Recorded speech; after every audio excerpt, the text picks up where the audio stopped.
नमस्कार, मैं हूं श्रद्धा। आप देख रहे हैं न्यूज 18 मध्य प्रदेश छत्तीसगढ़।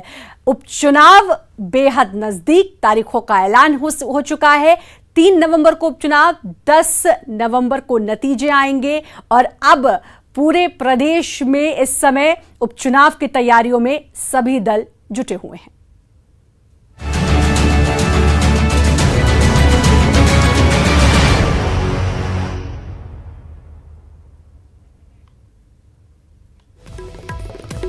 और बीएसपी ने जारी की है दूसरी लिस्ट में 10 प्रत्याशियों के नाम। भांडेर से महेंद्र सिंह बौद्ध, जो सांची से पूरन सिंह अहिरवार, ग्वालियर से हरपाल मांझी, ग्वालियर पूर्व से महेश बघेल, बमौरी से रमेश डाबर, सांवेर से विक्रम सिंह गहलोत, सुवासरा से शंकर लाल चौहान, मदांता से जितेंद्र वाशिंदे, ब्यावरा से गोपाल सिंह, भिलाला आगर से गजेंद्र बंजारिया को बनाया गया है उम्मीदवार। अब तक बीएसपी ने 18 सीटों पर उम्मीदवारों के नाम का किया ऐलान।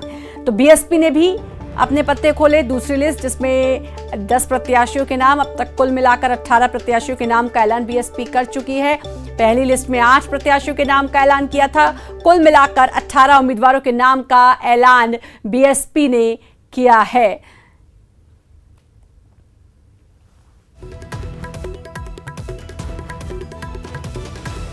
10 प्रत्याशियों के नाम अब बीएसपी ने और घोषित किए हैं। कांग्रेस 24 प्रत्याशियों के नामों का ऐलान कर चुकी है 2 लिस्ट के जरिए। बाकी 4 नामों पर मंथन कांग्रेस का जारी। बीएसपी की बात करें तो 2 लिस्ट जारी की। पहली लिस्ट में 8 नाम, दूसरी लिस्ट में 10 प्रत्याशियों के नाम।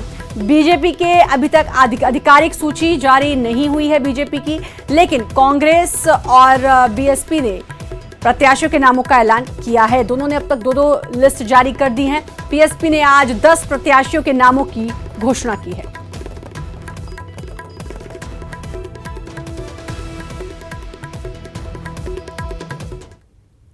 प्रदेश में होने वाले उपचुनाव की तारीखों के ऐलान से पहले कांग्रेस ने 11 सितंबर को अपनी पहली सूची में 15 सीटों के लिए उम्मीदवार की लिस्ट जारी कर दी, जबकि इसके कुछ दिनों बाद कांग्रेस ने अपनी दूसरी लिस्ट भी जारी की, जिसमें 9 उम्मीदवारों के नामों का ऐलान किया गया। यानी कांग्रेस ने 28 सीटों में से कुल 24 उम्मीदवार घोषित कर दिए।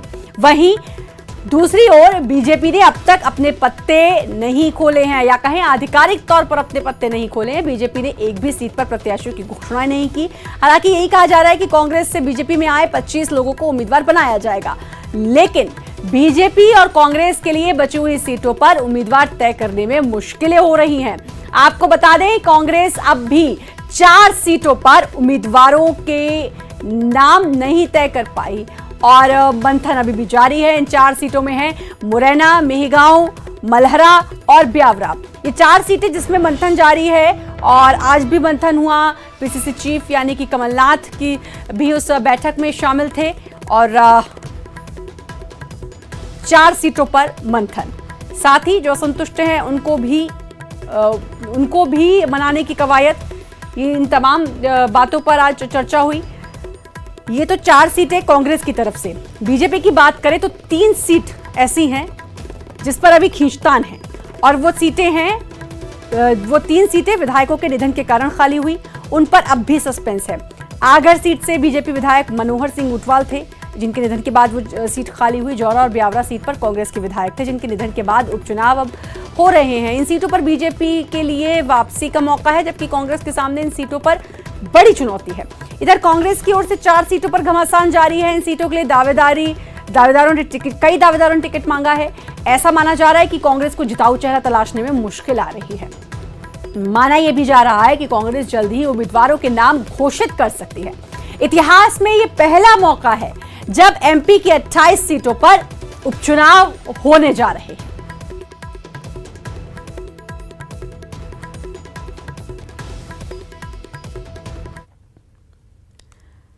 और बड़ी खबर आपको बता दें, पीसीसी में मुलाकातों का दौर जारी है। मुकुल वासनिक दावेदारों से मुलाकात कर रहे हैं।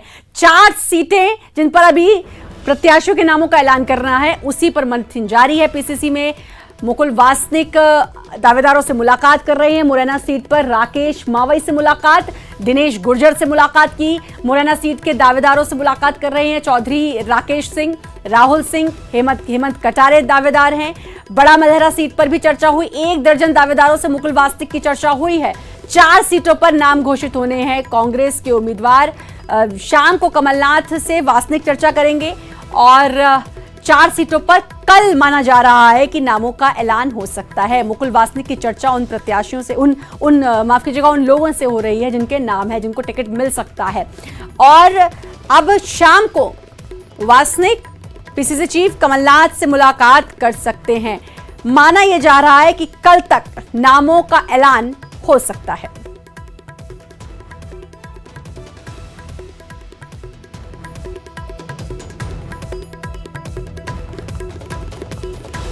ठीक है, हमारे पास लंबी लाइन है, बहुत ज्यादा हमारे प्रत्याशी हैं, इसलिए थोड़ा सा उसके बावजूद भी हमने तो 24 सीटें डिक्लेयर कर दी। भारतीय जनता पार्टी तो दुनिया की सबसे बड़ी पार्टी बताने वाला दम्भ भरती है, वो एक प्रत्याशी का नाम घोषित नहीं कर पाए, तो 24 हमने किए हैं और बहुत जल्दी 4 भी हो जाएंगे। देखिए, सारे जगह से हमारे माननीय मुकुल वासनिक जी ने सारे ब्लॉक कांग्रेस और जिला कांग्रेस के अध्यक्षों को बुलाया था और उनसे बात की है कि कैसे हम ये बेईमान लोगों ने जो धोखे सरकार गिराई है इनके खिलाफ कैसे हम चुनाव लड़ें। तो मुकुल वासनिक दावेदारों से मुलाकात कर रहे हैं। मुलाकातों का दौर अभी भी जारी है। मुरैना सीट पर राकेश मावई से मुलाकात की, दिनेश गुर्जर से मुलाकात की, मुरैना सीट के दावेदारों से मुलाकात की अभी कर रहे हैं। और चौधरी राकेश सिंह, राहुल सिंह, हेमंत कटारे दावेदार। बड़ा मलहरा की बात कर ले तो उस पर भी 1 दर्जन दावेदारों से मुकुल वासनिक की चर्चा हुई है। 4 सीटों पर घोषित होने हैं कांग्रेस के उम्मीदवार। शाम को कमलनाथ से वासनिक चर्चा करेंगे, उसके बाद जाकर तय होगा। 4 सीटों पर कल नामों का ऐलान हो सकता है।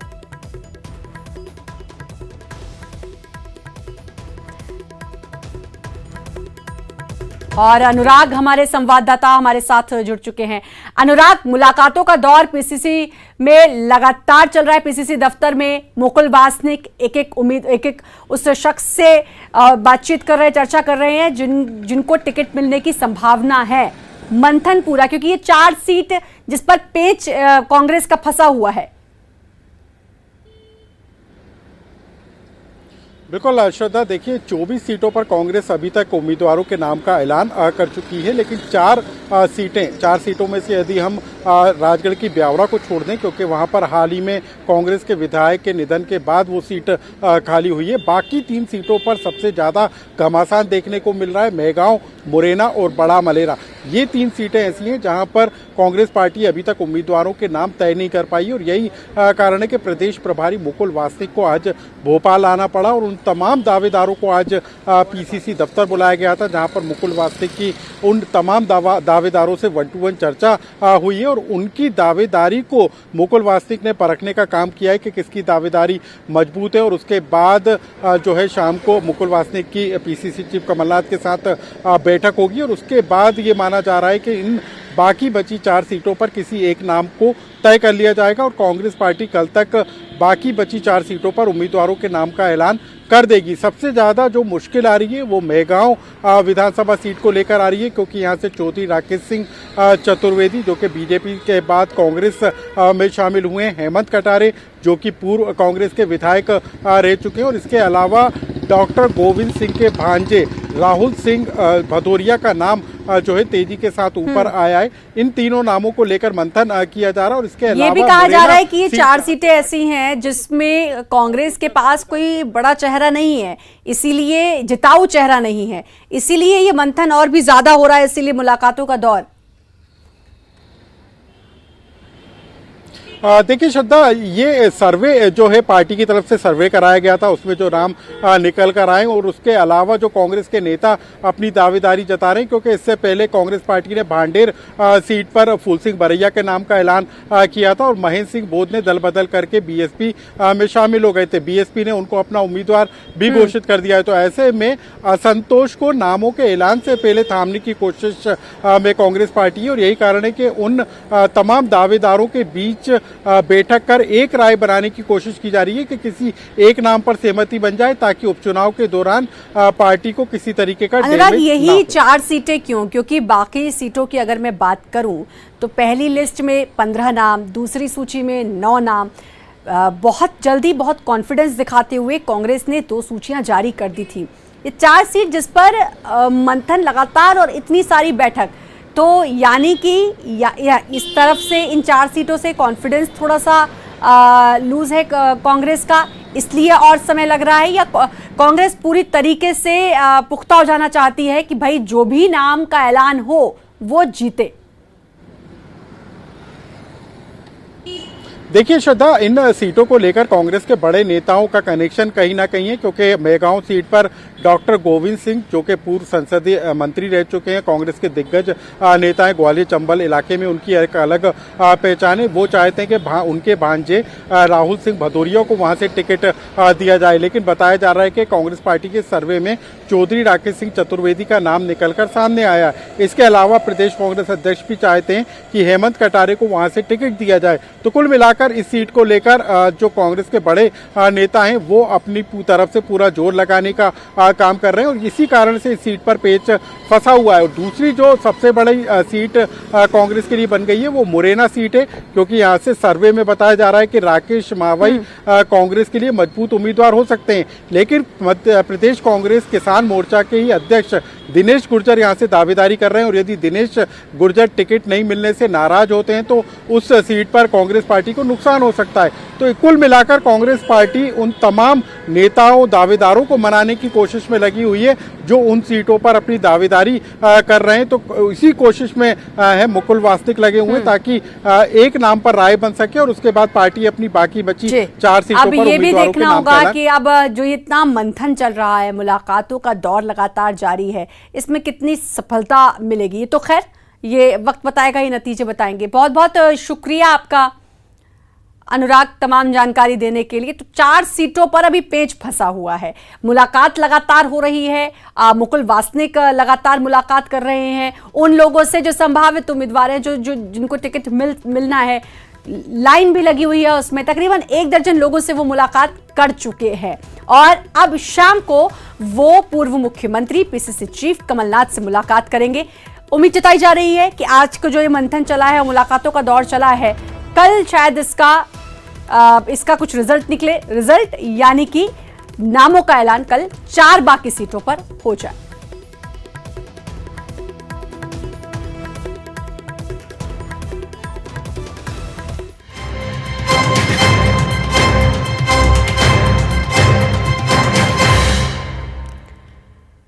बड़ी खबर इस वक्त की भोपाल से आपको बता दें, सीएम शिवराज ने अहम बैठक बुलाई है। लॉ एंड ऑर्डर को लेकर यह बैठक बुलाई गई है। डीजीपी इस बैठक में शामिल होंगे, आला अधिकारी भी मौजूद रहेंगे। थोड़ी देर बाद सीएम हाउस में यह बैठक शुरू होगी। तो लॉ एंड ऑर्डर को लेकर मुख्यमंत्री शिवराज सिंह चौहान ने अहम बैठक बुलाई। डीजीपी, आला अधिकारी इसमें मौजूद रहेंगे। थोड़ी देर में सीएम हाउस में बैठक शुरू होगी। शरद जुड़ चुके हमारे संवाददाता। शरद, लॉ एंड ऑर्डर पर सवाल उठाए जा रहे थे, विपक्ष काफी सवाल उठा रहा था और काफी कुछ इस बीच हुआ भी है ऐसा, तो इसीलिए मुख्यमंत्री ने ये अहम बैठक बुलाई। देखिए बिल्कुल, देखिए उपचुनाव का वक्त है, और कहीं ना कहीं अगर लॉ एंड ऑर्डर को लेकर कोई सवाल खड़े होते हैं तो निश्चित तौर पर सरकार की छवि पे असर पड़ता है। और यही वजह है कि जो घटनाएं हो रही हैं उनको देखते हुए और जो आसपास के राज्य की घटनाओं के यहाँ जानकारियां आ रही हैं उसको देखते हुए एक अहम बैठक बुलाई गई है मुख्यमंत्री शिवराज सिंह चौहान ने सीएम हाउस में, जो आपसे थोड़ी देर बाद शुरू होगी। इस बैठक में तमाम जो आला अधिकारी हैं वो मौजूद रहेंगे, और पूरी ये जो समीक्षा है वो कहीं ना कहीं की जाएगी, क्योंकि देखिए अभी कुछ दिनों पहले ही जो घटनाएं लगातार सामने आई हैं उससे लॉ एंड ऑर्डर को लेकर कई तरीके के सवाल खड़े हुए हैं। सतना में जिस तरीके से सिंहपुर थाने में एक युवक की मौत हुई, फिर उसके बाद वहां के पुलिस के जो अधिकारी हैं उनको सस्पेंड करना पड़ा, एसपी को हटाना पड़ा। तो इस तरीके की जो बातें हैं वो कहीं ना कहीं लॉ एंड ऑर्डर को लेकर सवाल खड़े कर रही हैं, और विपक्ष ने भी सरकार पर निशाना साधा है। यही वजह है कि ये बैठक अहम आज बुलाई गई है, और मुख्यमंत्री कहीं ना कहीं निर्देश देंगे अधिकारियों को कि लॉ एंड ऑर्डर के मामले में किसी तरीके की कोई लापरवाही बर्दाश्त नहीं की जाएगी। जी बहुत बहुत शुक्रिया आपका शरद, तमाम जानकारी देने के लिए। वक्त छोटे से ब्रेक का, जल्द हाजिर। ब्रेक के बाद एक बार फिर से आपका स्वागत है, और भोपाल से खबर, जहां आज से बीजेपी का मंडल सम्मेलन, 28 विधानसभा सीटों पर सम्मेलन, हर मंडल में सम्मेलन चलेंगे। 15 अक्टूबर तक जिला और प्रदेश पदाधिकारी शामिल इसमें होंगे। बूथ कमेटी और पेज प्रमुख भी इसमें शामिल होंगे। तो आज से बीजेपी का मंडल सम्मेलन 28 विधानसभा सीटों पर यह सम्मेलन, हर मंडल में सम्मेलन चलेंगे। 15 अक्टूबर तक जिला और प्रदेश पदाधिकारी भी इसमें शामिल होंगे। बूथ कमेटी और पेज प्रमुख भी शामिल।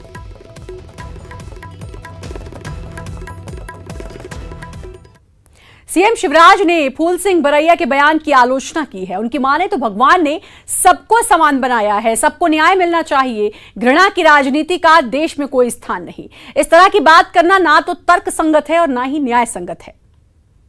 आज गांधी जी का जन्मदिन है। विचारों में किसी के प्रति भी घृणा की भावना, ये भी पाप है। भगवान ने जिनको बनाया है वो सब समान है,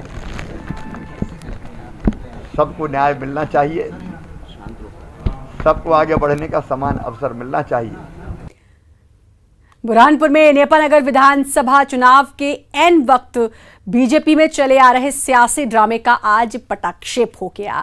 दरअसल बीजेपी की पूर्व विधायक मंजू दादू ने पार्टी कार्यक्रमों से दूरी बना लेने के साथ ही उनके पार्टी से इस्तीफे देकर निर्दलीय चुनाव लड़ने या कांग्रेस में शामिल होने की सियासी हलकों में चर्चा गर्म थी। लेकिन सांसद नंद कुमार सिंह चौहान की मौजूदगी में पूर्व विधायक मंजू दादू मीडिया के सामने आई और सारे विवाद पर विराम लगा दिया। मंजू दादू ने कहा कि उनका खून इतना पतला नहीं हुआ कि वो कांग्रेस में शामिल हो जाए। छपी हुई खबर का भी खंडन करता हूं। पूर्व में जो सोशल मीडिया पर और अखबारों में छपा उसका भी खंडन करता हूं। बेटी मंजू दादू राजेंद्र दादू की बेटी है और वो एक लक्ष्य लेकर राजनीति कर रही है, सिर्फ पद के लिए नहीं, अपने पिता के सपनों को साकार करने के लिए राजनीति। मुझे सुनने को मिला है कि मैं कांग्रेस में जा रही हूँ, तो उन लोगों के लिए भी एक संदेश है कि मेरा खून अभी इतना भी पतला नहीं हुआ कि मैं ऐसे पार्टी में जाऊं जिन्होंने मेरे विधानसभा की ध्वजा उड़ा कर। उपचुनाव से पहले कांग्रेस लगातार बीजेपी पर हमलावर है। पहले सीटवार मिनी वचन पत्र जारी किया और आज बीजेपी के खिलाफ कांग्रेस का ब्लैक पेपर आउट हो गया। इस आरोप में बीजेपी के पहले 15 साल और हाल के 5 महीने के कार्यकाल पर सवाल उठाए गए हैं। वहीं कांग्रेस ने कोरोना आपदा को अवसर में बदलने का भी आरोप लगाया। कांग्रेस ने कहा कि यह ब्लैक पेपर कांग्रेस पूरे प्रदेश में बांटेगी। 15 साल शिवराज सिंह जी की सरकार रही। उन 15 सालों का जो कार्यकाल रहा और उन कार्यकाल में जो असफलता रही, किसानों के साथ धोखा किया, बेरोजगारों के साथ धोखा किया, महिलाओं पर अत्याचार बढ़े, SC ST पर अत्याचार बढ़े और रेत माफिया बढ़ा, भू माफिया बढ़ा, मिलावट माफिया बढ़ा, मिलावटखोरी बढ़ी। ये सारी की सारी घटनाएं लगातार बढ़ती रहीं। कांग्रेस का ये आरोप पत्र दरअसल कांग्रेस के खिलाफ है। हम इन्हीं मुद्दों पर तो चुनाव में जा रहे हैं, चाहे वो किसान का मुद्दा हो, चाहे मुख्यमंत्री कन्यादान योजना का मुद्दा हो, बेरोजगारी भत्ता का मामला हो, कर्जा माफी का मसला हो, तमाम प्रकार की योजनाओं को बंद करने का मामला हो, विकास की परियोजनाओं को ठप्प करने का मामला हो, अटल प्रोग्रेस बैंक की पूरी फाइल ठंडे बस्ते में डालने का मामला हो, अस्पतालों का विस्तारीकरण का मामला हो, सुविधा देने का मामला हो। इन सारे मामलों पर कांग्रेस के विरोध में ही तो हम चुनाव खड़ा कर रहे हैं, मुद्दे लेकर जा रहे हैं। इसलिए ये पलटवार करने वाले हैं, ये कांग्रेस को ही कटघरे में खड़े करने वाले। लाइए आरोप पत्र लाइए, जनता में वितरित करिए, जनता इसका जवाब देगी। गांधी जयंती के दिन बैतूल के कांग्रेस विधायक निलय डागा राम की शरण में जा पहुंचे हैं। अयोध्या में राम मंदिर निर्माण सहभागिता अभियान की बड़े जोर शोर से शुरुआत की है। अभियान में वो राम मंदिर निर्माण के लिए लोगों से एक व्यक्ति 1 रुपया मांगेंगे। अभियान के तहत विधायक ने 51 दान पत्र बनवाए हैं, जिन्हें पूरे विधानसभा क्षेत्र में भेजा जा रहा है और एक व्यक्ति से केवल 1 रुपए की दान राशि मांगी जाएगी। विधायक निलय डागा के मुताबिक महात्मा गांधी रोज राम जी की भक्ति करते थे, इसलिए आज उनकी जयंती के दिन इस अभियान की शुरुआत की गई। राम मंदिर निर्माण के लिए दान में मिली पूरी राशि की सभी के सामने गिनती की जाएगी और पूरी राशि अयोध्या के राम मंदिर ट्रस्ट को भेज दी जाएगी। हैं कि आज गांधी जयंती है और गांधी जी की हर सुबह इस प्रार्थना के साथ चालू होती थी, रघुपति राघव राजा राम पति तपावन सीताराम। इस प्रार्थना के साथ उनकी हर सुबह चालू होती थी। तो इतने बड़े राम भक्त के इस जन्मोत्सव के दिन आज अयोध्या में जो राम मंदिर निर्माण होने जा रहा है उसके लिए सहभागिता अभियान चालू किया गया है। पहले 17 अगस्त को चालू होना था, लेकिन कुछ कारणवश वो नहीं चालू हुआ, इसलिए आज का दिन चुना गया। सबसे बड़े राम भक्त महात्मा गांधी जी की जयंती के दिन आज ये अभियान चालू किया और ये अभियान पूरी विधानसभा में चलेगा और अगले 2-3 महीने तक के लगातार 51 दान पात्र बनाए गए। बुरहानपुर में कोरोना काल में होने वाले विधानसभा उपचुनाव में बुजुर्ग, दिव्यांग और कोरोना संक्रमित मतदाताओं के लिए चुनाव आयोग ने गाइडलाइन जारी की है।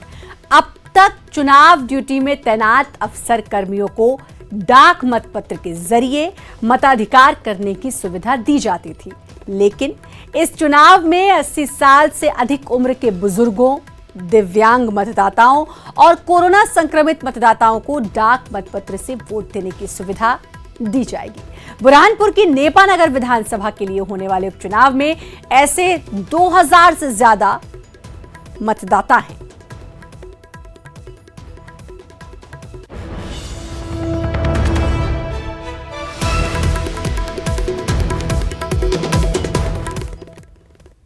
और इसी के साथ फिलहाल इस बुलेटिन में इतना ही, लेकिन बाकी खबरों के लिए लगातार बने रहिए न्यूज़ 18 मध्य प्रदेश छत्तीसगढ़ के साथ।